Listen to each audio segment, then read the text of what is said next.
Assalamualaikum warahmatullahi wabarakatuh. Teruntuk teman-teman semua dimanapun Anda berada, semoga kita semua selalu dalam lindungan Allah Subhanahu wa Ta'ala. Di kesempatan kali ini dan di dalam video ini, kami dari kelompok 1 akan membahas pengertian sumber daya manusia. Simak penjelasan video berikut ini. Pengertian sumber daya manusia. Sumber daya manusia merupakan potensi yang terkandung dalam diri manusia untuk mewujudkan perannya sebagai makhluk sosial yang adaptif dan transformatif, yang mampu mengelola dirinya sendiri serta seluruh potensi yang terkandung di alam menuju tercapainya kesejahteraan hidup dan tatanan yang seimbang dan berkelanjutan. Komponen data sumber daya manusia. Adapun komponen data sumber daya manusia untuk meningkatkan dan mengelola sumber daya manusia dalam mengembangkan usaha yaitu 1. Kualitas pekerjaan dan inovatifnya. 2. Kejujuran dalam bekerja. 3. Kehadiran dalam bekerja. 4. Sikap dalam bekerja. 5. Inisiatif dan kreatif. 6. Keandalan dalam bekerja. 7. Pengetahuan tentang pekerjaan. 8. Tanggung jawab terhadap pekerjaan. 9. Pemanfaatan waktu dalam bekerja. Fungsi pengelolaan sumber daya manusia. 1. Fungsi pengadaan tenaga kerja. Fungsi pengadaan tenaga kerja meliputi kegiatan penentuan kebutuhan tenaga kerja, baik mengenai mutu maupun jumlahnya, mencari sumber-sumber tenaga kerja secara efektif dan efisien, mengadakan seleksi terhadap para pelamar, menempatkan tenaga kerja sesuai dengan posisi yang sesuai, dan memberikan pendidikan serta latihan yang diperlukan untuk pelaksanaan tugas bagi para tenaga kerja baru. 2. Fungsi pemeliharaan tenaga kerja. Fungsi pemeliharaan tenaga kerja mencakup pelaksanaan program-program ekonomis maupun non-ekonomis yang diharapkan dapat memberikan ketentraman kerja bagi pekerja, sehingga mereka dapat bekerja dengan tenang dan penuh konsentrasi guna menghasilkan prestasi kerja yang diharapkan oleh organisasi. Tujuan manajemen sumber daya manusia.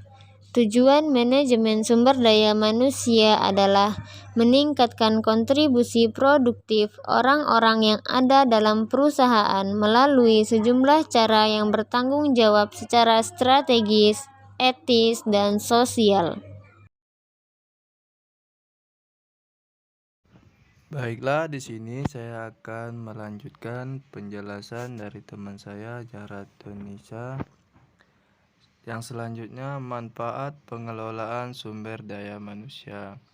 Yang pertama, mengurangi dan menghilangkan kinerja yang buruk. Dalam hal ini, kegiatan pengembangan akan meningkatkan kinerja pegawai saat ini. Yang kedua, meningkatkan produktivitas. Dengan mengikuti kegiatan pengembangan, berarti pegawai juga memperoleh tambahan keterampilan dan pengetahuan baru. Yang ketiga, meningkatkan fleksibilitas dan angkatan kerja. Dengan semakin banyaknya keterampilan yang dimiliki pegawai, maka akan lebih fleksibel dan mudah menyesuaikan diri dengan kemungkinan adanya perubahan yang terjadi dengan lingkungan kerja. Selanjutnya, meningkatkan komitmen karyawan.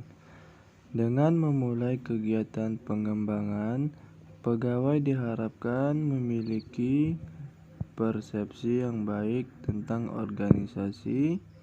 Secara tidak langsung akan meningkatkan komitmen kerja pegawai serta dapat memotivasi mereka untuk menampilkan kinerja yang baik, mengurangi turnover dan absensi.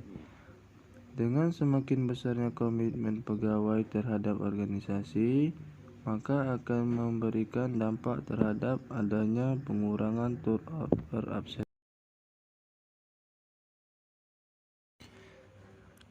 Pelaksanaan pengelolaan sumber daya manusia. Pengelolaan SDM melalui mutasi.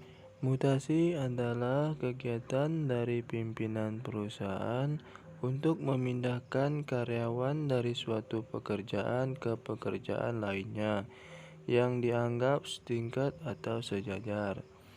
Yang kedua, pengelolaan SDM melalui promosi.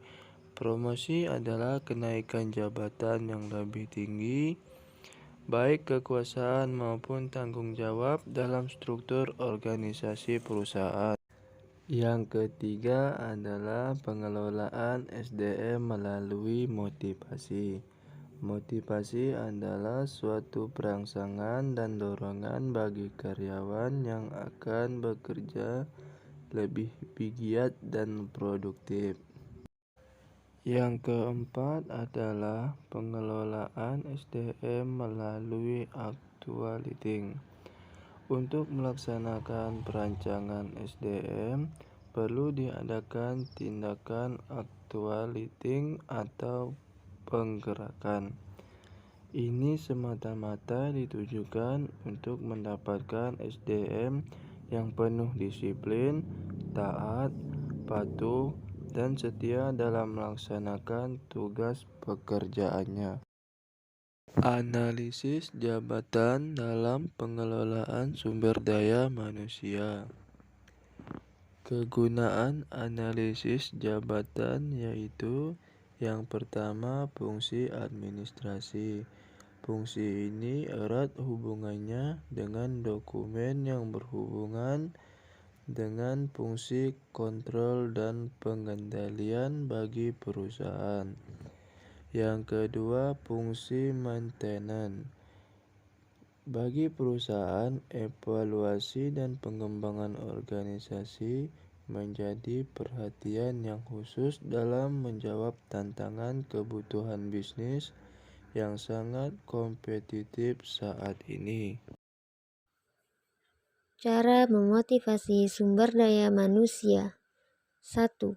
Melakukan pendekatan emosional terhadap para karyawan. 2. Memotivasi karyawan dibangun didasarkan pada contoh suri tauladan. 3. Melibatkan karyawan atau bawahan untuk memberikan usul, ide, dan saran bagi pengembangan sebuah perusahaan. 4. Menjelaskan mengenai visi misi, tujuan serta misi mulia apa yang sebenarnya ada di perusahaan untuk masyarakat. 5. Pelatihan manajemen. 6. Tata usaha sistem penggajian dan upah SDM atau sumber daya manusia. 7. Kondisi kerja. 8. Menghargai dan memperhatikan sumber daya manusia. Baiklah, cukup sekian dulu video pembelajaran kita kali ini. Semoga bermanfaat untuk kita semua. Assalamualaikum warahmatullahi wabarakatuh.